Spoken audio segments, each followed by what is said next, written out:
there are a number of different halachot included in the section of Shulchan Aruch referred to as ma'achale akum, that food which is produced or prepared by non-Jews.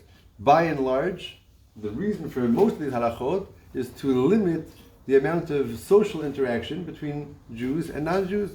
Chachamim, in their depth of wisdom and understanding, understood that the galut would bring the Jewish community into exposure and interaction with non-Jews, and there's no better way really to become friendly and break down the barriers that exist between people than to break bread together and to eat together. And therefore Chachamim instituted a number of different safeguards to ensure that there remains always a certain distance and it shouldn't lead to assimilation or intermarriage.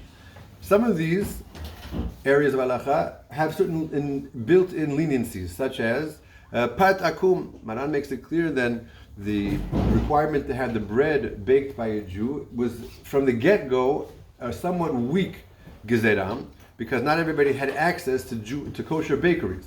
Now, of course, the bread, the ingredients have to always be kosher, but that which you have a baker who's a Jew to bake it wasn't always accessible, and since the bread was a staple of meals, so Chachamim didn't want to make too much of an imposition and require that the patakum be always baked by a Jew. So that was already weak from the beginning.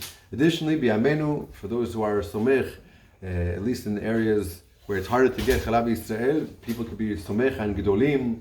Moshe Feinstein, Rav Scheinberg, Zechar Tzadikim Livracha, they said that a person can rely on FDA and USDA, different types of government standards to assure that there's no non-kosher ingredients being thrown into their milk, even a small percentage. And therefore, Chalav Yisrael, for certain people, has also become a little bit more of a leniency, even though Maran does not mention any room for leniency over here, but we're somech, those who are somech, under Moshe Feinstein and others to be somech on government agencies as considered hashgacha. One area that a person has to be careful is bishul akum. Bishul akum requires that a Jew be the one to primarily to cook the food that a person is going to eat. So again, all the ingredients we're assuming are kosher. If it's not kosher ingredients, then the food itself is not kosher. But even though you're dealing with a kosher ingredient, it still has to be baked by a Jew. And this is bishul akum. In a person's home, this is obviously never an issue unless a person has a cooking staff, and if that's the case, then he has to be aware. But it's more relevant when a person goes out to eat.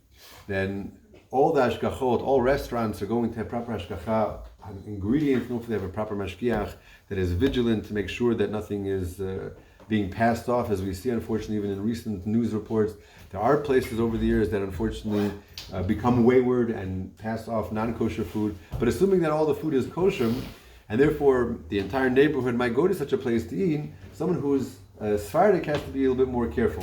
And that is because the standard for Sephardic, Bishul Yisrael, is higher. It's a higher standard than it is for Ashkenazim. For Ashkenazim, it's good enough just that the mashgiach or that a Jew either turn on the fire or he, in the language of the Shulchan Aruch, to throw in a little bit of extra wood onto the fire. That is enough to render it Bishul Yisrael. But for Sefaradim, it has to be that the Jew actually places the food on the fire. And that's already a whole different story, because usually the restaurants employ a kitchen staff which is very often non-Jewish. So who's putting the food onto the fire? It's obviously going to be someone from the staff who is not Jewish. And therefore, practically speaking, if a person wants to go out to eat in a place where there's bishul going on, even if it's not bread, we're not dealing with patakum, but a person who wants to go out to eat at a restaurant, and the person is Sephardic, he follows the rulings of Maran, he should make a request. Sometimes it has to be before, and sometimes if you make the request with your order, it's not enough. You have to really do a little bit of research and call the restaurant in advance, and you have to find out if the mashgiach is available to actually place your food on the fire, and in that way it's going to be considered bishul Yisrael, even according to the standards of Maran. No, okay,